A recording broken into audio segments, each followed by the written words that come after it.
Selamat pagi teman-teman mahasiswa, apa kabar nih kalian semua pagi ini? Pastinya semuanya dalam keadaan yang sehat dan baik-baik aja ya. Nah, hari ini saya akan membahas suatu hal yang sangat penting tapi seringkali dianggap sepele, yaitu adalah etiket. Kenapa sih teman-teman dianggap sepele? Karena kebanyakan orang menganggap bahwa etiket sekedar hanya bersopan santun biasa, sekedar menyapa, dan lainnya. Padahal etiket adalah cerminan diri kita, bagaimana cara kita menghargai orang lain dan bagaimana cara kita menghargai diri kita sendiri.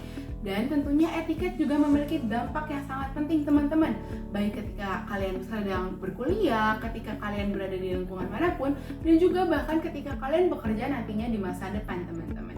Menurut Hansen, tahun 2025, etiket bukan sekedar hanya aturan yang kaku, melainkan bagaimana cara orang lain merasa dihargai, dihormati, dan orang lain merasa nyaman berada di dekat kita. Oke, kita langsung mulai aja ke contoh yang pertama, yaitu etiket di kampus teman-teman. Mungkin banyak orang berpikir bahwa kampus sekedar tempat untuk belajar biasa, kampus sekedar tempat untuk menambah ilmu, tapi ternyata di kampus karakter kita juga dapat dibangun dengan etiket tersebut. Misalkan apa sih teman-teman, dari hal yang simpel, bagaimana cara kita menyapa dosen, bagaimana ketika kita berada di kelas, kita tidak datang terlambat, lalu juga kita tidak bermain handphone ketika dosen sedang mengajar, dan juga yang terakhir adalah bagaimana cara kita mengirimkan pesan kepada dosen. Hal itulah akhirnya membentuk persepsi dosen kepada diri kita teman-teman, dan kita dianggap memiliki etiket yang baik. Kenapa sih penting banget punya etiket yang baik di kampus? Karena dosen tidak hanya menilai dari nilai kalian saja, melainkan dosen juga melihat dari bagaimana etika kalian ketika berada di kampus. Selain kampus teman-teman, etiket juga bisa dilakukan di rumah. Kenapa sih penting banget etiket di rumah? Padahal kalian berpikir, udahlah santai aja nih di rumah doang, pastinya santai. Tapi ternyata di rumah adalah fondasi utama kalian membangun etiket, di mana kalian mulai menerapkan etika tersebut dan kalian diajarkan oleh orang tua kalian, dan itulah yang akhirnya kalian bawa keluar. Misalkan adalah saya pernah mengalami ketika di rumah, yaitu waktu kecil saya mulai belajar diajarkan etika tersebut tentang gimana cara kita menyapa orang yang lebih tua, bagaimana cara kita bersikap, lalu juga bagaimana cara kita menghargai orang lain yang sedang berbicara. Dan hal itulah yang membuat penting, dan itu yang melandasi saya, mendasari saya selama saya hidup di dunia ini. Dan itu juga yang akan membawa pengaruh baik saya kepada dunia luar teman-teman, karena etika tersebut.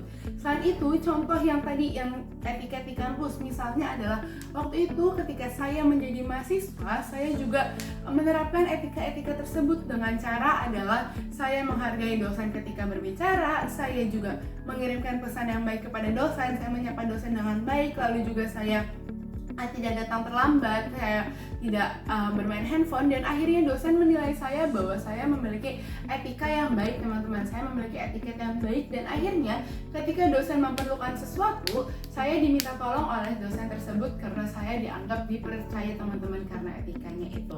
Nah, lalu apa sih hubungan dari etiket di kampus, etiket di rumah dengan juga personal branding? Nah, teman-teman mahasiswa, personal branding itu bukan hanya sekedar tentang bagaimana kalian membangun profil Instagram yang baik, bagaimana kalian membuat LinkedIn yang baik, tapi lebih dari sekedar itu, karena dalam dunia nyata, personal branding ini dilihat dengan cara bagaimana orang merasa nyaman ketika berada di sekitar kalian. Bayangkan nih teman-teman, ada dua kondisi di mana terdapat satu orang yang sangat pintar tetapi sikapnya kurang baik, lalu juga terdapat satu lagi orang yang memiliki nilai yang kurang baik tetapi sikapnya sangat baik atau etiketnya sangat baik.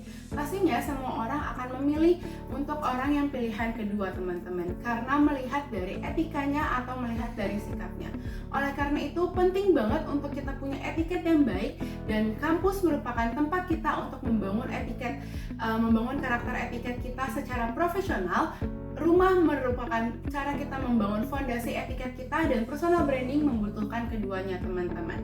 Oleh karena itu, mari kita bangun etiket yang baik supaya kita bisa merasakan dampak positif bagi kehidupan kita, baik dalam kehidupan sehari-hari maupun dalam kehidupan di luar sana. Sekian dari saya, terima kasih.